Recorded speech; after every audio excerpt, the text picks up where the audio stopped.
How female submarine sailors eat, sleep, and survive for 3 months underwater. Right now, somewhere in the Pacific Ocean 300 feet below the surface, 32 female sailors are living inside a metal tube the size of 3 school buses. They're sharing sleeping bunks with strangers on rotating shifts. They're showering in less than 3 minutes. They're eating meals prepared in a kitchen smaller than your bathroom. They haven't seen sunlight in 40 days. They won't see it for another 50. And they're doing this voluntarily, as part of the United States Navy's submarine force, a branch that only allowed women starting in 2010.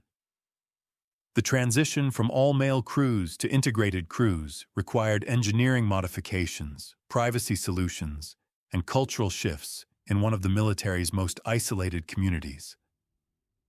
By the end of this video, you'll understand the specific challenges female submariners face that male submariners don't, how the Navy modified submarines to accommodate women without compromising capability, and why female submariners now have some of the highest retention rates in the entire Navy despite brutal conditions.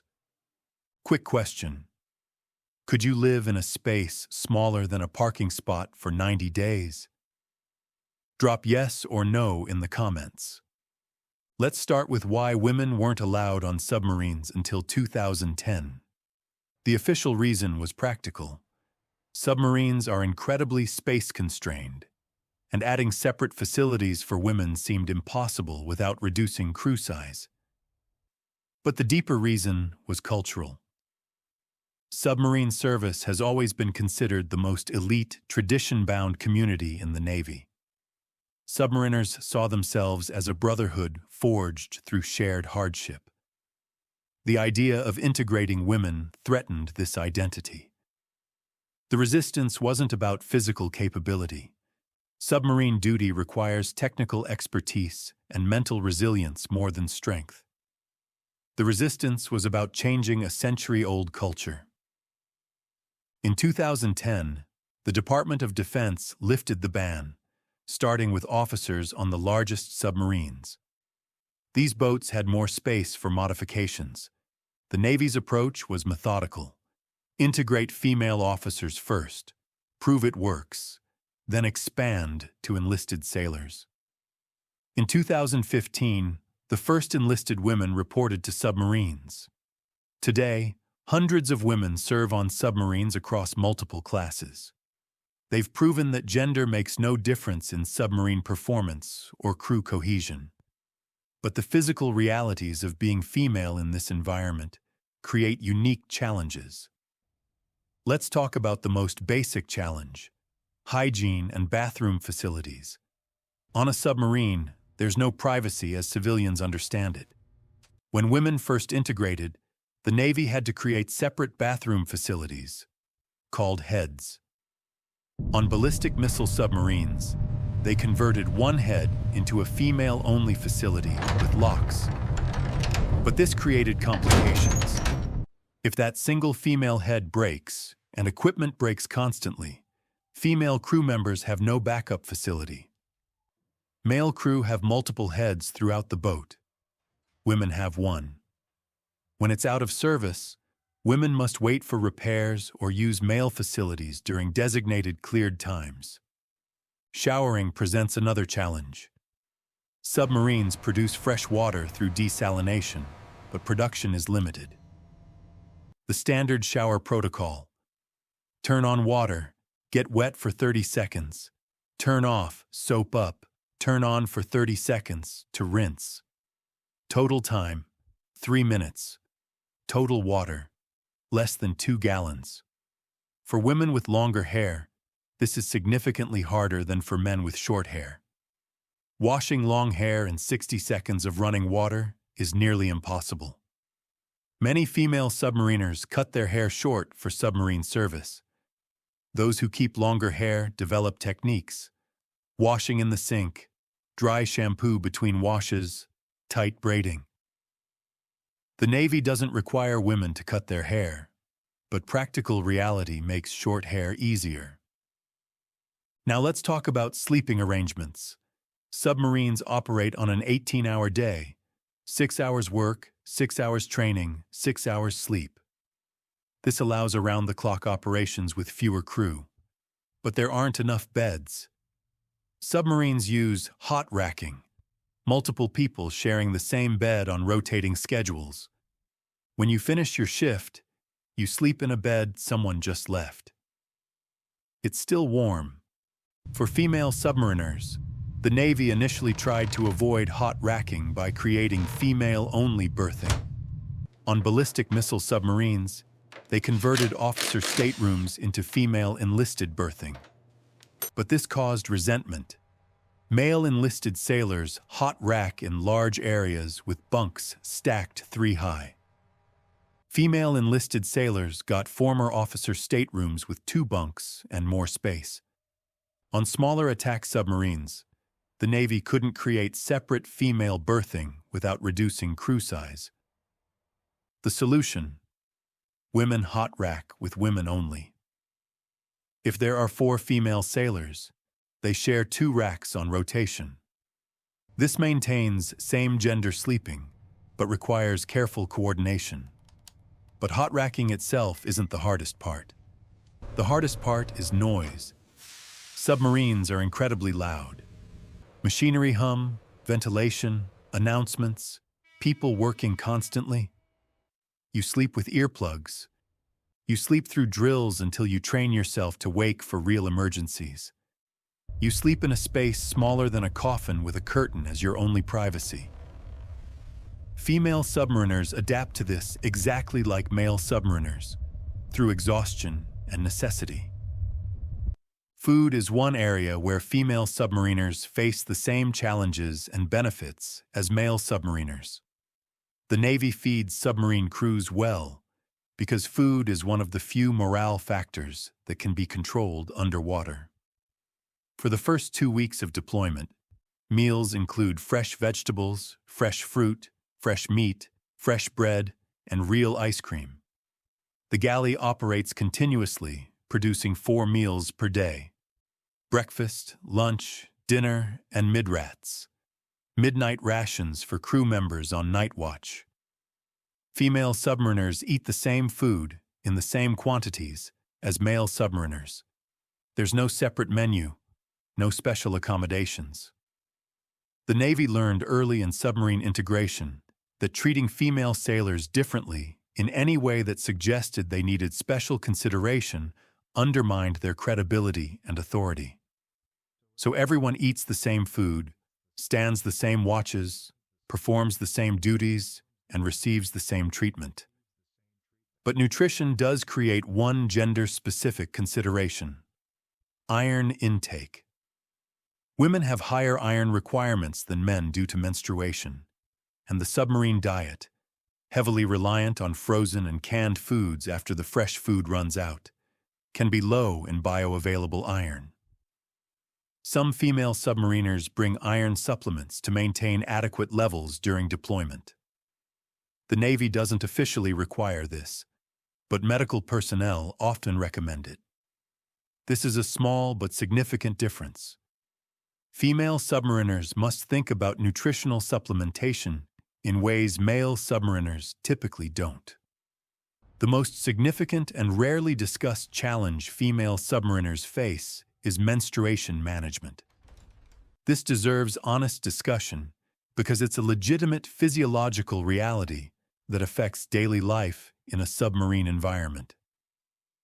Menstruation is challenging in any confined environment with limited water and disposal options. On a submarine, it's particularly difficult.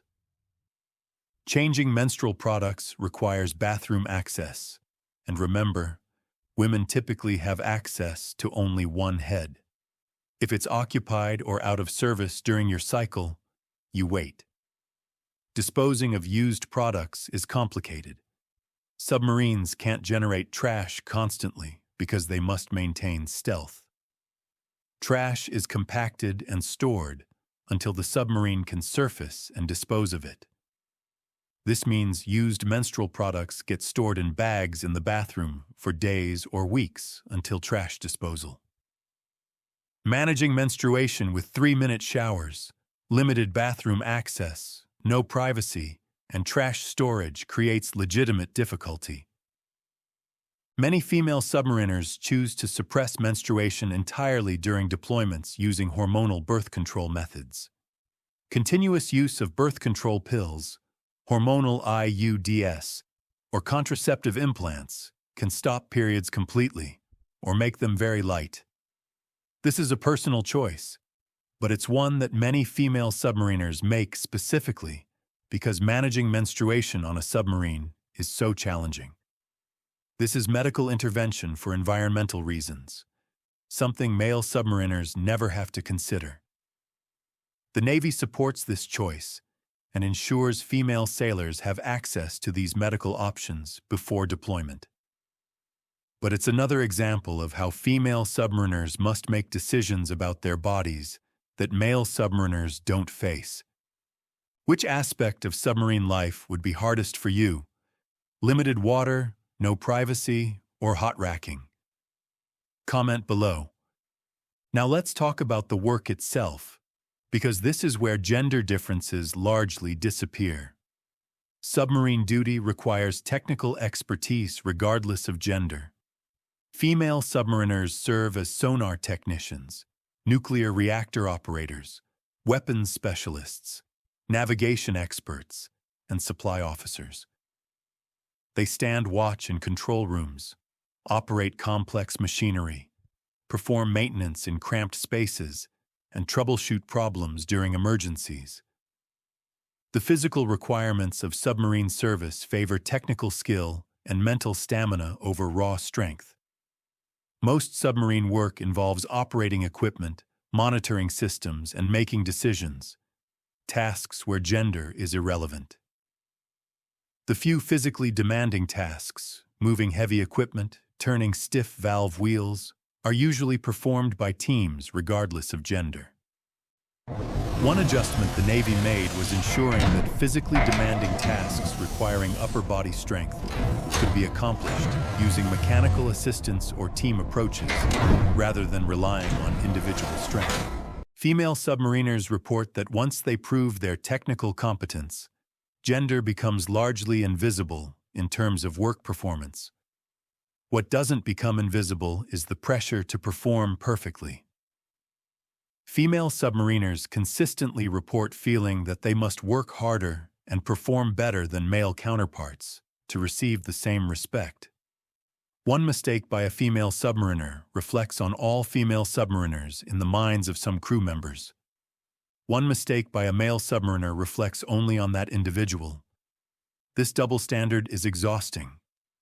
Female submariners report spending extra time studying technical manuals, volunteering for difficult assignments, and maintaining perfect performance records because they feel constantly evaluated, not just as individuals, but as representatives of whether women belong on submarines. Male submariners rarely feel this pressure because their presence has never been questioned. The cultural challenges female submariners face vary significantly by submarine and crew. Some female submariners report being welcomed immediately and treated as equals from day one. Others report persistent skepticism, inappropriate comments, or social isolation. The Navy has implemented strict policies against harassment and discrimination, with severe consequences for violations. But policies can't immediately change cultures that existed for over a century. Female submariners often find themselves educating male colleagues about unconscious biases, navigating social dynamics that male sailors never think about, and deciding constantly whether to address inappropriate comments or let them go to maintain crew cohesion. This emotional labor is invisible work that female submariners perform in addition to their technical duties. One fascinating development is that female submariners now have some of the highest retention rates in the Navy. Despite the challenges, limited privacy, hygiene difficulties, cultural resistance, physical discomfort, women who serve on submarines tend to continue their submarine service at higher rates than expected. Why? Female submariners report several factors. First, the technical expertise required creates a genuine meritocracy. Performance is measurable and objective. Women who excel at submarine operations receive recognition and advancement opportunities based on clear criteria. Second, submarine service is prestigious. Female submariners are pioneers. They're part of history. They're proving that women can succeed in the most demanding military environment. This sense of purpose is powerfully motivating. Third, the submarine community, despite its initial resistance, has largely accepted female integration. Most male submariners now recognize that gender is irrelevant to submarine operations and treat female colleagues accordingly. The ones who don't get weeded out or change their attitudes under pressure from the majority. Female submariners also report unexpected benefits of submarine life. The isolation creates unusual social bonds. When you live in a metal tube with 70 people for 3 months, you develop relationships unlike anything in civilian life. Female submariners often describe their crew as family, people they trust absolutely because their lives depend on each other. The absence of external distractions creates focus. There's no social media, no news, no outside obligations. You work, you sleep, you eat, you work. This simplicity, while difficult, can be clarifying. Female submariners report that deployment time often becomes their most productive period. They read books they've been meaning to read, learn new skills, and focus on personal development in ways that regular life doesn't allow. The physical changes that happen during extended submarine deployment affect female sailors similarly to male sailors, with some differences. Everyone loses muscle mass from limited exercise in confined spaces. Everyone's skin changes from lack of sunlight. Submariners develop a distinctive pallor that takes weeks of surface life to correct. Everyone's sleep patterns become disrupted from the 18-hour day schedule and constant noise. For women specifically, hormonal changes can occur from lack of sunlight and circadian disruption. Some female submariners report menstrual cycle changes during and after deployment, even without using hormonal suppression. The body's circadian rhythm affects hormone production, and 3 months without natural light can disrupt this. Most changes resolve after returning to surface life and normal day-night cycles, but the adjustment period can take several weeks. The psychological challenge of extended submarine deployment is significant regardless of gender. You spend 90 days in an enclosed space with no windows, no fresh air, no natural light, no privacy, and no escape. You breathe recycled air that tastes metallic. You shower in recycled water. You never have a moment completely alone. You can't call home or communicate with family except through occasional brief emails that are heavily monitored for operational security.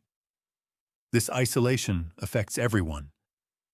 Female submariners report that maintaining mental health underwater requires active effort, establishing routines, finding small moments of privacy, maintaining relationships with crew members, and staying focused on the mission.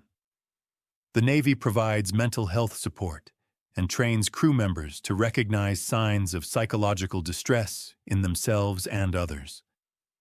But ultimately, submarine service requires extraordinary mental resilience that some people have and others don't, and gender doesn't predict who will thrive and who will struggle.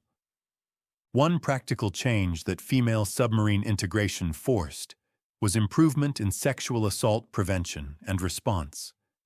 The Navy implemented clear reporting mechanisms, mandatory training, and immediate investigation protocols.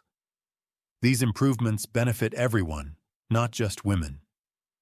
Male sailors who experience sexual harassment or assault now have better reporting and support options because the systems were upgraded to ensure female safety.